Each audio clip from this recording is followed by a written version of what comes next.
Coba kembali di MTT Journey Inspiration of Life. Pagi ini saya mau coba sharingkan dengan tema dua hal yang dapat memanipulasi rancangan Tuhan, yakni orang kesayangan kita, dan juga kekayaan, teman-teman. Jadi ada dua hal, teman, yang bisa memanipulasi sasaran target kita, idaman kita, keinginan harta kita terakhir gitu. Ya semua itu bisa terkalahkan gitu, termanipulasi oleh karena rasa sayang kita kepada keluarga kita dan rasa sayang kita kepada kekayaan. Karena pada umumnya keluarga yang harmonis ya dianggapnya tidak ada salahnya gitu. Keluarga yang harmonis ya baik-baik saja. Yang namanya kekayaan duniawi ya baik-baik saja gitu. Tapi kalau kita tidak hati-hati, justru kadang-kadang keluarga yang harmonis dan kekayaan yang berlimpah itu malah menjadi seperti jadi batu sandungan atau mungkin penghalang bagi kita untuk bisa lebih masuk ke dalam yang Tuhan rancang dan kehendaki. Nah, ini saya coba nanti kupas teman-teman di dalam sharing saya. Cuman mungkin sebelumnya supaya bisa lebih tahu maksudnya gitu, kita coba baca di kitab Lukas, teman-teman. Kitab Lukas pasal 18 ayatnya cuman 28 sampai 30, teman-teman. Cuman 3 ayat saja. Di sini periklopnya judulnya, teman-teman, upah mengikut Yesus gitu. Judulnya itu, teman-teman, upah mengikut Yesus. Kalau kita bicara universal gitu, Yesus itu selalu saya ganti dengan istilah firman Tuhan, teman-teman. Jadi perikrop ini kalau untuk universal akan berubah menjadi upah mengikut firman Tuhan, teman-teman. Upah mengikut firman Tuhan gitu. Nah, ini saya baca. Petrus berkata, kami ini telah meninggalkan segala kepunyaan kami dan mengikut engkau. Kata Yesus kepada mereka, aku berkata kepadamu, sesungguhnya setiap orang yang karena kerajaan Allah meninggalkan rumahnya, istrinya, atau saudaranya, orang tuanya, atau anak-anaknya, akan menerima kembali lipat ganda pada masa ini juga. Dan pada zaman yang akan datang, ia akan menerima hidup yang kekal. Nah, ini firman katakan begini, teman. Kalau saya coba universalkan, teman, Petrus berkata, kita ini telah meninggalkan segala kepunyaan kita dan mengikut firman Tuhan gitu. Jadi di ayat 28 kalau di universalkan kata-katanya begitu, teman-teman. Jadi kita ini telah meninggalkan segala kepunyaan kita dan mengikut firman Tuhan. Firman Tuhan kepada kita gitu.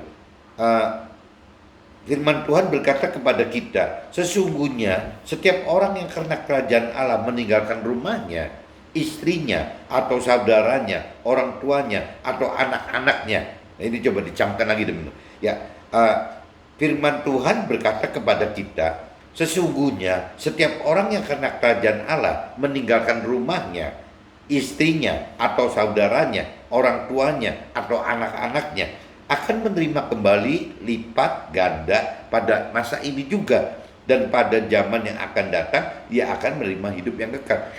Nah, ini kalau bagi orang yang belum mengerti akan firman Tuhan, teman, kadang-kadang kalimat yang ada di ayat 29 itu membingungkan gitu. Ya, ini maksudnya apa gitu? Ya, maksudnya gimana? Dari ayat 28 aja kita telah meninggalkan segala kepunyaan kita dan mengikut firman Tuhan. Itu aja seolah-olah sudah argumentasi dari apa ya? Ya, kita udah tinggalin semua kok. Ya, yang tersisa tinggal urusannya keluarga kita gitu. Berarti kan kalau bicara ayat 28 itu kan asumsinya lebih arah ke apa? Kalau kita bicara harta duniawi gitu kan, harta-harta tahta gitu. Soal kesannya sudah ditinggalkan gitu, meninggalkan hawa nafsu dunia. Tapi kalau kita bicara masuk ke ayat 29 ini sudah bicara di luar konteks dengan harta, tahta atau pemenuhan nafsu duniawi. Ya, ayat 29 itu lebih bicara ini urusan keluarga loh. Ya, ini urusan keluarga kita, bukan orang lain loh. Ini urusan keluarga kita yang kaitannya dengan istri kita, dengan saudara kita, dengan orang tua kita, dengan anak-anak kita. Masa sih ditinggalkan juga gitu? Jadi bukan cuman meninggalkan harta tahta dan pemenuhan nafsu duniawi, tapi keluarga kita pun ditinggalkan. Ini kalau kita nggak mengerti dalam atau mengenal secara dalam, mengerti secara dalam, dianggapnya ini bisa sesat, teman. Kok urusan keluarga bisa tinggalkan gimana gitu? Kalau pengenalan pengertian firmannya belum dalam, teman. Tapi kalau seandainya kita sudah lebih mengerti akan firman Tuhan, kan maksudnya benar gitu, bukan baik. Jadi bagaimana Tuhan pengen keluarga kita ini bukan cuma harta tahta dan kepemimpinan nafsu duniawi yang menghalangi kita untuk bisa masuk dalam rancangan kehendak Tuhan. Tapi keluarga pun teman-teman itu bisa terhalangi, bisa menghalangi, bisa memanipulasi kita untuk gagal yang masuk ke dalam rancangan kehendak Tuhan itu. Maksudnya gitu teman. Nah, kalau kita sudah nomor satu ke Tuhan itu, ya pasti berarti kita dibalik teman. Bagaimana kita mengasihi keluarga kita, ya berarti mengasihi istri kita, mengasihi saudara kita, mengasihi orang tua kita, mengasihi anak-anak kita itu bukan karena kekuatan kita pribadi sebagai suami gitu, sebagai orang yang mengasihi mereka, tapi perintah Tuhan loh, perintah Tuhan yang memaksa kita untuk mengasihi mereka gitu. Nah, tinggal diadu kekuatannya teman-teman, antara kita mengandalkan kekuatan kita diri sendiri, mengasihi istri kita, saudara kita, orang tua kita, dan anak-anak kita dengan kekuatan kita sendiri, atau kita mengasihi mereka dengan kekuatan yang dari Tuhan. Karena apa? Karena perintah dan peraturan Tuhan gitu. Jadi kalau bicara orang yang lebih mengerti firman Tuhan, ya pasti akan memilih bahwa kita mengasihi istri kita, saudara kita, orang tua kita, dan anak-anak kita itu lebih kuat apabila memang kita mengasihi mereka dasarnya karena diperintah gitu, diperintah, diperaturkan oleh Tuhan melalui firman-Nya gitu. Nah, ini yang kadang-kadang orang yang lebih belum dalam mengerti akan firman Tuhan, ini kadang-kadang jadi bingung sendiri dan membaca firman itu dianggapnya aneh gitu. Kenapa kok keluar firman gitu? Ini baru cerita yang ayat 29 itu bicara keluarga loh teman-teman. Kalau bicara yang ayat 28-nya, ini kan bicara kaitannya harta tahta dan pemenuhan nafsu duniawi. Nah, ini saya coba teman-teman kaitkan yang kitab Lukas ini teman-teman, ini dalam satu kitab yang sama, pasalnya sama teman-teman, pasal 18 juga. Tapi ini saya bacakan yang sebelumnya teman-teman. Ini bicara yang mengenai dengan harta tahta dan pemenuhan nafsu dunia. Kalau yang tadi saya baru bacakan di kitab Lukas gitu, Lukas 18 ayat 28, 29, 30, ini kan bicara bagaimana kita tidak bisa tersandera oleh kasih terhadap keluarga kita, terhadap istri, saudara, orang tua, dan anak-anak, ya jangan sampai tersandera. Akhirnya kita tidak bisa gitu, ya lebih mengasihi Tuhan daripada mereka. Nah, ini kan udah dijelaskan itu. Tapi kalau saya bicara sekarang kitab Lukas pasal 18 ayatnya 18-27 teman-teman, ini kan berarti kan sebelumnya gitu, cerita ayat sebelumnya. Ini bicaranya perikopnya teman-teman, judulnya itu orang kaya sukar masuk kerajaan Allah gitu. Ya, orang kaya sukar masuk kerajaan Allah. Ini coba saya baca dulu teman. Ada seorang pemimpin bertanya kepada Yesus, katanya, Guru yang baik, apa yang harus aku perbuat untuk memperoleh hidup yang kekal? Jadi ini ada orang yang nanya seperti itu, bagaimana memperoleh hidup kekal gitu. Jawab Yesus, mengapa kau katakan aku baik? Tak seorang pun yang baik selain daripada Allah saja gitu. Engkau tentu mengetahui segala perintah Allah. Jangan berzina, jangan membunuh, jangan mencuri, jangan mengucapkan saksi dusta, hormatilah ayah dan ibumu. Nah, ini firman-firman katakan begitu. Kata orang itu semuanya telah kuturuti sejak masa mudaku. Jadi orang itu bilang, itu sih memang sudah gua kerjain gitu, memang sudah diikutin gitu, ditaati gitu. Nah, mendengar itu Yesus berkata kepadanya, masihkah tinggal satu hal lagi yang harus kau lakukan? Ya, jualah segala yang kau miliki dan bagi-bagikanlah itu kepada orang-orang miskin, maka engkau akan beroleh harta di sorga. Kemudian datanglah kemari dan ikutlah aku. Nah, ini kan udah mulai nih, ya orang ini mulai cari perkara gitu, nanya ke Yesus, ya kalau mau lebih masuk dalam kehidupan kekal dan mau lebih gitu, tidak hanya sekedar taat yang tadi gitu diperintahkan itu gitu, ya itu kan disuruh meninggalkan hartanya, ya untuk dibagi-bagiin ke orang miskin dan ngikutin ya apa yang diperintahkan oleh firman Tuhan gitu. Nah, ketika orang itu mendengar perkataan itu, dia menjadi amat sedih sebab dia sangat kaya gitu. Nah, kaya di sini apa sih gitu?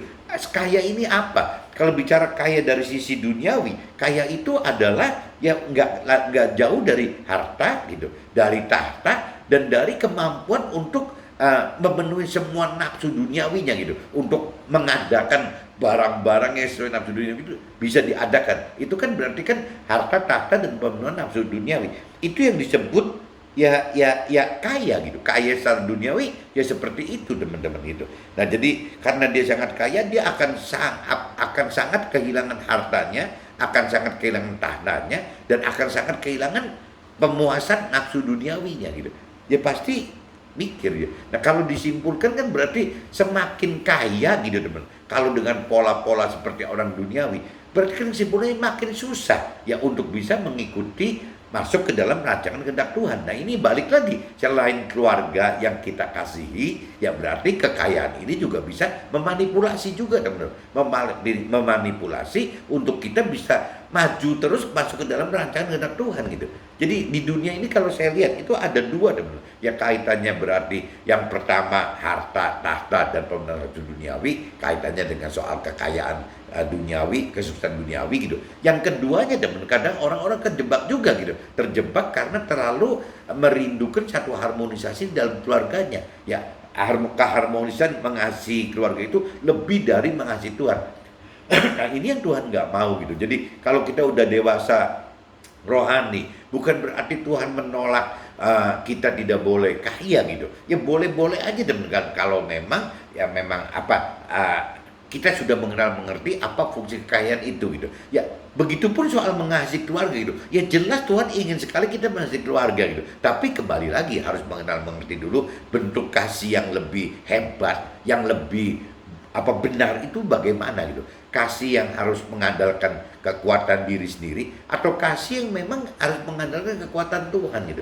Jadi dua-duanya teman-teman. Ini kalau kita udah mengerti akan firman Tuhan berarti kita akan uber gitu. Targetnya itu bagaimana untuk bisa sebelum mendapatkan kekayaan harta tahta dan permenaf duniawi tadi, sebelum kita benar-benar harmonisasi habis dengan keluarga kita, ya seharusnya ya kita mengerti akan firman Tuhan dulu. Karena kalau kita belum mengerti akan firman Tuhan, itu konsekuensinya, resikonya teman-teman, kita itu akan terjebak seperti orang kaya yang tadi gitu. Ya kita akan terjebak seperti orang yang mengasihi keluarganya melebihi mengasihi Tuhan itu. Ya kita akan begitu. Jadi berbahagialah, bersyukurlah bagi kita yang belum kaya, yang belum harmonis gitu dalam keluarga, tapi sudah keburu belajar untuk mendalami pengenalan pengertian firman Tuhan, sehingga waktu gitu ya kita sudah dewasa rohani mengerti akan firman Tuhan gitu lebih dalam seperti yang Tuhan pikir, perasaan dan kehendaki gitu. Ya harusnya kita akan menjadi orang kaya yang benar gitu, orang kaya yang sesuai rancangan dan kehendak Tuhan, atau kita akan mendapatkan satu keluarga yang sesuai dengan rancangan kehendak Tuhan. Maksudnya gitu teman-teman. Nah ini saya coba lanjutkan dulu daripada nanti ngelantur kelewat jauh gitu. Saya habisin kitab Lukas 18 dari 18 sampai 27 dulu. Ini yang ayat 23-nya, ketika orang itu mendengar perkataan itu, ia menjadi amat sedih sebab ia sangat kaya gitu. Lalu Yesus memandang dia dan berkata, alangkah sukarnya orang yang beruang masuk ke dalam kerajaan Allah gitu. Sebab lebih mudah seekor unta masuk melalui lubang jarum daripada seorang kaya masuk ke dalam kerajaan Allah. Dan mereka yang mendengar itu berkata, jika demikian siapakah yang dapat diselamatkan gitu. Ya unta masuk lubang jarum gitu, bagaimana gitu diselamatkan. Kata Yesus, apa yang tidak mungkin bagi manusia mungkin bagi Allah gitu. Nah ini saya coba pertajam dulu teman-teman. Ada beberapa teman kita yang mungkin belum ngerti maksudnya di sini di ayat 25 teman-teman. Sebab lebih mudah seekor unta masuk melalui lubang jarum daripada seorang kaya masuk ke dalam kerajaan Allah. Nah bagi orang yang belum mengerti firman Tuhan lebih dalam, di sini dikatakan lubang jarum gitu, masuk melalui lubang jarum.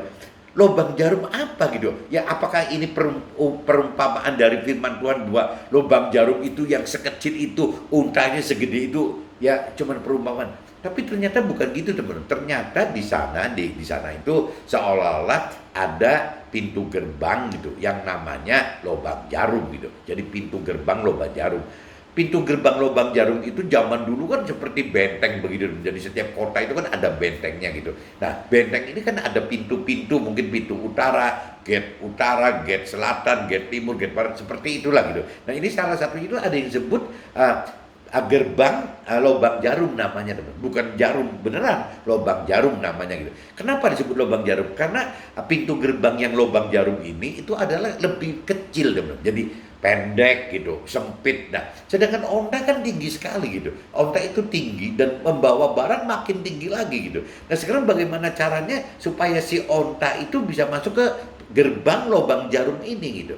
Nah, kalau di cerita realita firmannya itu jadi seolah onta itu harus jongkok dulu teman, harus jongkok dulu dan harus didorong-dorong gitu untuk bisa melewati yaitu gerbang lubang jarum yang pendek itu. Nah, kalau kita ibaratkan di versi kita ya kembali lagi teman-teman. Ya bagaimana caranya kekayaan kita itu gitu. Ya jangan sampai diibaratkan seperti unta melewati lubang jarum tadi. Kekayaan ini menjadi beban, tidak bisa kita melewati pintu gerbang keselamatan kekal itu gitu. Itu teman-teman. Nah, begitupun juga bukan cuma soal kekayaan saja. Kalau kekayaan kan kita bicara di kitab Lukas 18 ayat 18 sampai 27. Itu kan bicara soal harta tahta dan pemenuhan nafsu duniawi.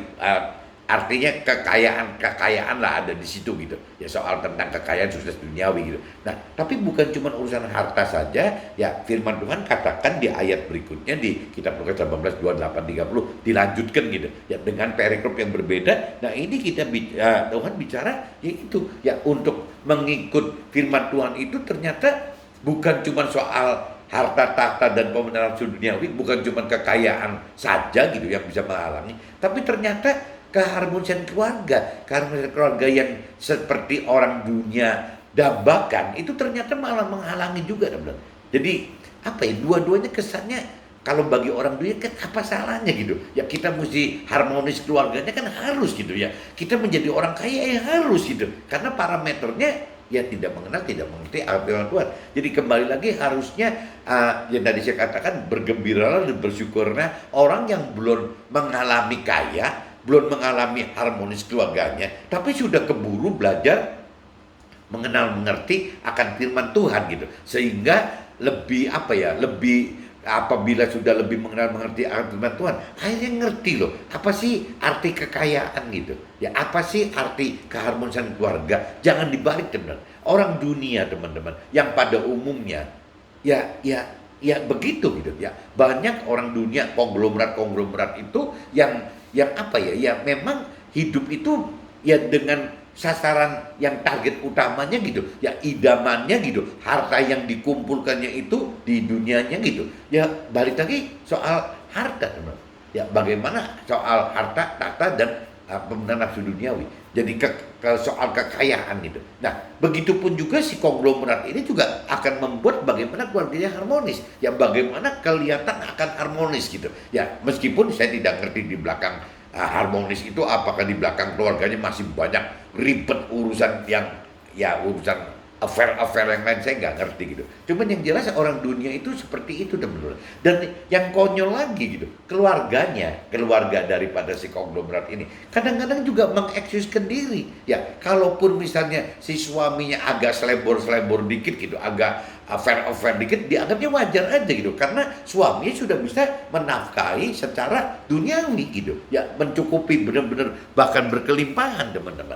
Nah, begitupun bicara keharmonisan keluarga, maksudnya keharmonisan keluarga itu ya itu mungkin ada tur ke luar negeri pakai jet pribadi segala macam, dianggapnya ya sudah itu keharmonisan keluarga gitu. Tapi kalau parameter Tuhan kan bukan itu, bukan bagaimana targetnya itu adalah sukacita di dunia ini gitu ya, dengan harta dan keharmonisan yang semu itu gitu. Yang Tuhan inginkan itu kan bagaimana kita mendapatkan keselamatan akhirat. Kalau keselamatan akhirat di sana teman-teman, yang namanya harta kekayaan itu tidak terbawa, itu nomor satu gitu. Kedua, harmonisasi keluarga juga nggak terjadi di sana teman-teman. Di sana itu bicaranya kita pribadi dengan Tuhan gitu ya, pribadi ke pribadi dengan Tuhan.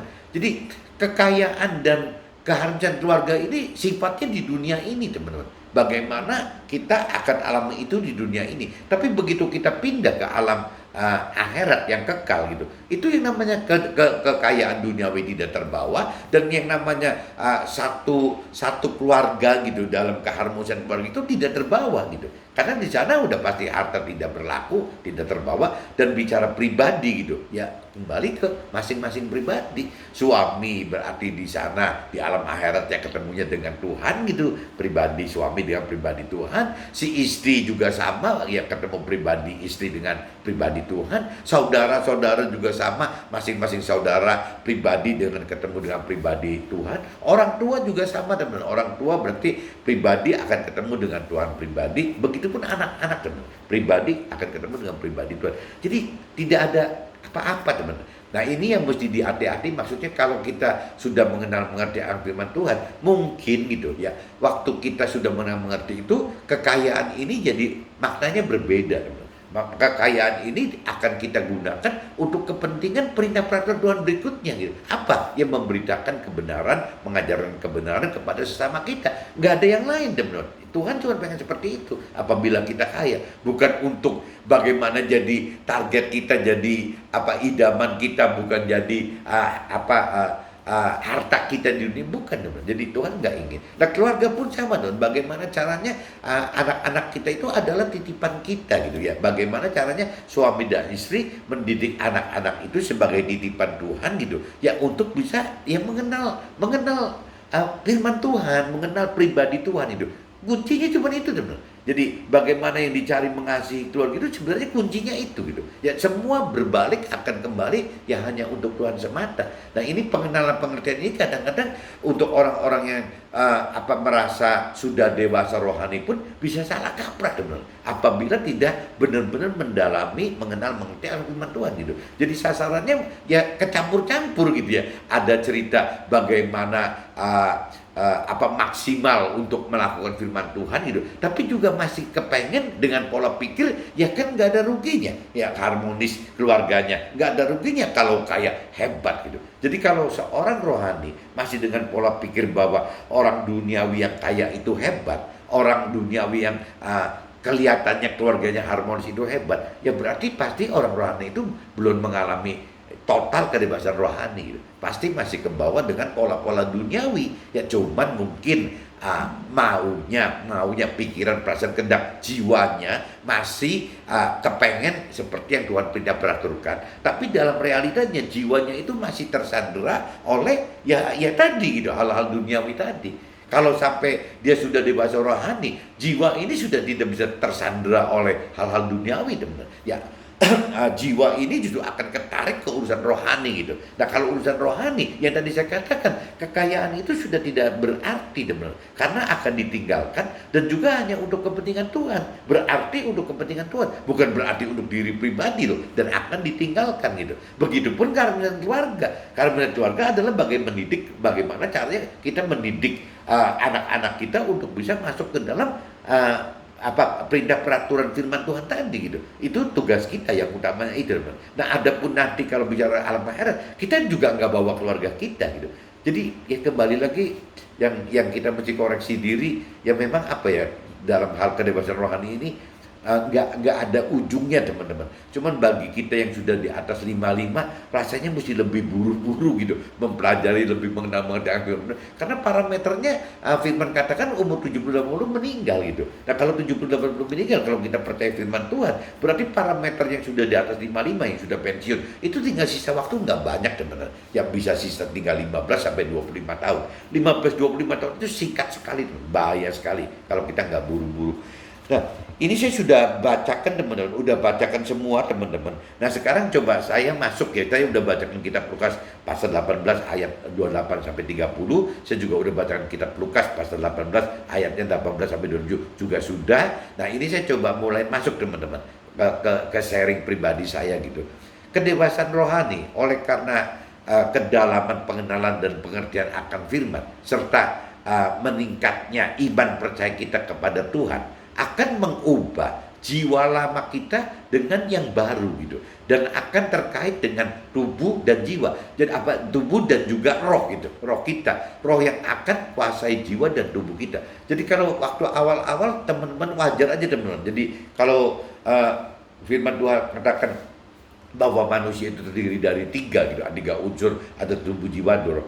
Awal-awal waktu kita belum mengerti firman, biasanya kita hidup dengan dua aja. Pada umumnya orang dunia itu hidup hanya dengan tubuh dan jiwa. Dan jiwa itu sebagai leadernya gitu. Jiwa itu yang pikiran, perasaan, kehendaknya yang akan mengatur tubuh ini gitu. Jadi ya ikut aja. Yang tadi dikatakan jadi, yang paling baik itu berarti menjadi orang kaya. Yang terbaik itu bagaimana harmonis dalam keluarganya. Cuma tahunya itu, tapi begitu kita masuk ke unsur ketiga, unsur roh gitu, yang bicara rohani, ya kita harus percaya firman Tuhan. Kita harus mengenal mengerti firman Tuhan secara dalam gitu. Dan setelah kita mengenal mengerti akan firman Tuhan, kita baru tahu, oh pengennya rohani itu seperti ini. Nah, waktu saat ada pengenalan pengertian yang lebih dalam soal rohani, akhirnya leadernya itu berubah. Bagaimana si roh ini yang akan menggandeng jiwa dan tubuh. Nah, ini hidup yang benar seperti ini, teman-teman. Jadi kita mesti tingkatkan terus bicara dari unsur roh kita ini harus lebih kuat sehingga jiwa dan tubuh kita mengikuti roh kita, teman. Ini yang jadi benar gitu. Dua hal yang terkadang memanipulasi jiwa kita dalam hal berjuang untuk masuk dalam rancangan kehendak Tuhan, yakni satu, ya, kasih sayang kita kepada keluarga gitu. Nah, itu menghalangi gitu. Yang tadi saya udah sepintas jelasin itu. Kedua, kekayaan oleh karena kesuksesan duniawi kita. Ya, kedua hal tersebut justru merupakan target orang dunia gitu. Ya, target idaman serta harta dari orang-orang duniawi itu gitu.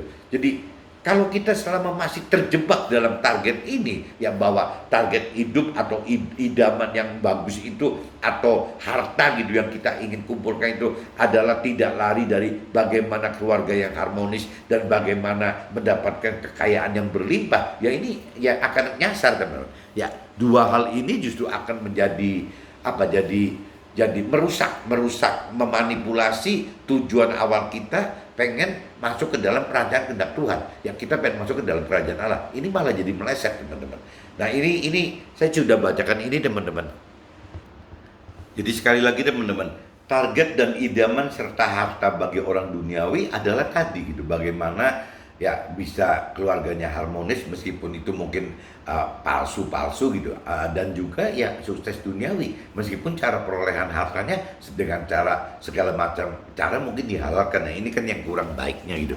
Nah, ini kalau bicara di kitab Lukas 18 ayat 29-30, firman katakan, aku berkata kepadamu, sesungguhnya setiap orang yang karena kerajaan Allah meninggalkan rumahnya, istrinya, atau saudaranya, orang tuanya, atau anak-anaknya akan menerima kembali lipat ganda pada hari ini juga dan pada zaman yang akan datang. Ya, dia akan menerima hidup yang kekal gitu.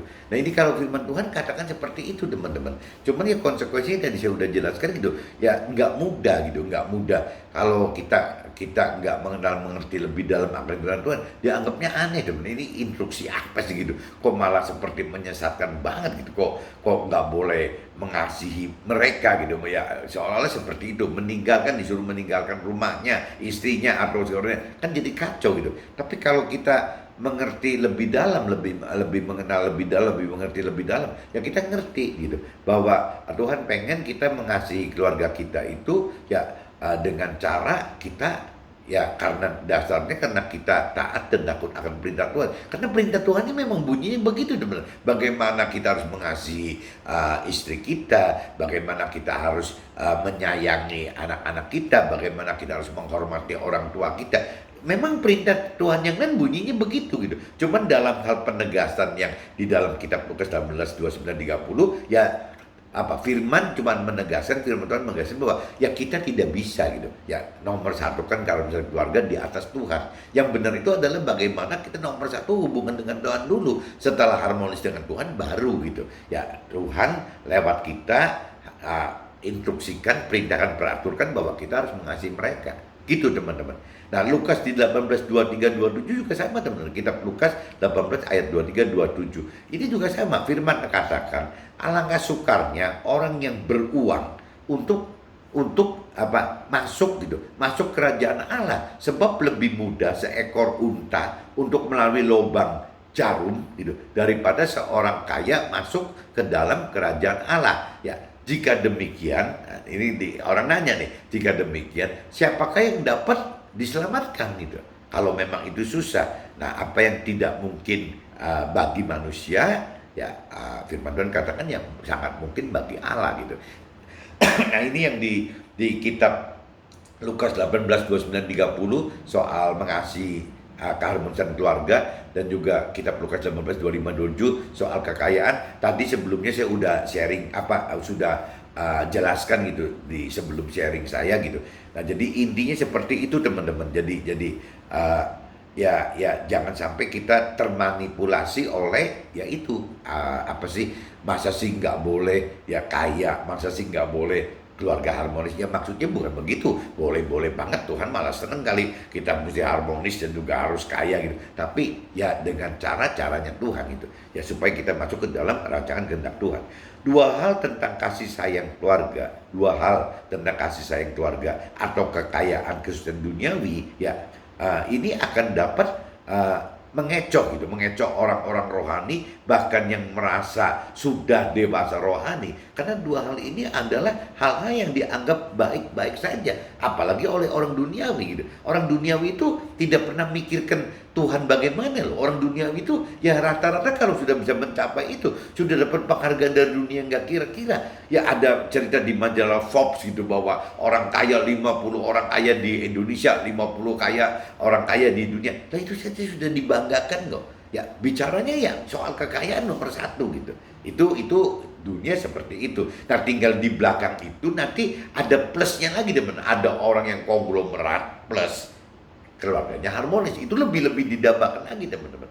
Tapi kalau di mata Tuhan bukan itu kan sasarannya gitu. Di mata Tuhan itu adalah orang yang lebih maksimal untuk melakukan apa yang diperintahkan firman Tuhan gitu. Nah apa yang diperintahkan firman Tuhan itu tidak ada di targetnya orang dunia tadi teman-teman. Bukan itu gitu. Jadi sangat bertentangan teman-teman. Nah ini kalau orang-orang yang kedewasaan rohaninya masih kagok, kadang-kadang masih berdiri di dua sisi gitu ya, ada sisi rohaninya tapi juga ada sisi duniawinya. Nah ini yang bikin kacau gitu ya. Kembali lagi kalau buat saya pribadi sih ya itu yang saya katakan, bersyukurlah dan bergembiralah apabila kita belum mengalami menjadi orang kaya, belum mendapatkan keluarga yang harmonis, tapi kita sudah keburu belajar mengenal mengerti akan firman Tuhan. Dan nanti dari mulai mengenal mengerti akan firman Tuhan itu, kita kalau memang Tuhan tambahkan soal kekayaan, kalau Tuhan berikan soal kasih, kasih karunia untuk mengasihi keluarga kita, ya semua akan jadi bagus sebenarnya. Jadi kita tidak tersandera, tidak terhalang masuk rancangan kehendak Tuhan oleh keluarga kita, dan juga kita tidak terhalang masuk ke dalam rancangan kehendak Tuhan karena kekayaan kita gitu. Itu yang saya perlu ingatkan itu gitu. Jadi orang-orang yang sudah lebih mengerti soal rohani pun ya mesti tetap belajar mengkoreksi diri, ada apa ya dengan kita gitu, masih salah enggak gitu. Nah ini yang terakhir teman-teman, target dan idaman serta harta bagi rohani, bagi kita yang ingin melakukan firman Tuhan, ya nggak ada lain teman, cuma satu Tuhan gitu. Jadi kalau bicara prioritas, ya ada mentor rohani yang katakan Tuhan itu bukan di prioritas satu gitu. Ya nanti yang ini kedua, ketiga. Ya Tuhan itu ya prioritasnya cuma satu-satunya prioritas hidupnya cuma Tuhan katanya. Bukan jangan dibalik seolah Tuhan prioritas satu, nanti keluarga prioritas dua, nanti kekayaan prioritas tiga gitu. Bukan begitu gitu. Jadi ya prioritas Tuhan itu nggak ada. Ya cuma satu gitu ya, untuk Tuhan gitu. Kita hidup hanya untuk Tuhan. Nah dalam prakteknya itu kan nggak mudah teman-teman. Jadi saya kembalikan lagi, kalau kita bisa bicara menomorsatukan hanya Tuhan saja gitu ya, adapun nanti Tuhan kasih tambahan kita soal kekayaan dan keharmonisan, ya itu justru malah jadi positif. Tapi kalau kita tidak menomorsatukan Tuhan dulu, justru kebalik gitu, kita nanti akhirnya takutnya menomorsatukan kekayaan atau menomorsatukan keharmonisan keluarga, akhirnya tidak bertemu dengan rancangan dan kehendak Tuhan teman-teman. Mudah-mudahan dengan hari ini saya sharingkan jadi dua hal yang dapat memanipulasi rancangan Tuhan bagi kita itu, yaitu ya satu, kesayangan soal keharmonisan keluarga yang tidak dari perintah dan peraturan Tuhan, dan juga soal kekayaan bukan yang dari tambahan yang Tuhan berikan gitu. Nah itu terlalu riskan. Jadi kalau keharmonisan keluarga itu dibuat-buat oleh kita, atau kekayaan itu diuber-uber sampai keringat darah, ya itu akhirnya berantakan semua. Jadi yang terbaik kembali lagi bagaimana kita keharmonisan keluarga itu, karena memang ya kita taat mengasihi Tuhan gitu, taat dan takut akan Tuhan, sehingga kita melakukan firman Tuhan untuk mengasihi keluarga kita. gitu. Itu satu. Kedua, kekayaan juga sama. Kekayaan itu sebenarnya bukan kekayaan yang kita targetkan gitu, bukan kita idamkan atau sebagai harta dunia yang kita harapkan gitu. Tapi ya kembali lagi, kekayaan itu adalah tambahan yang dari Tuhan, teman-teman. Jadi carilah dahulu kerajaan Allah dan kebenarannya, baru yang lain Tuhan tambahkan. Nah itu yang paling bagus, itu kekayaan itu bicara apabila Tuhan yang tambahkan, sehingga kita tidak punya terikatan gitu ya terhadap diperbudak oleh kekayaan kita. Oke teman-teman, see you, bye bye.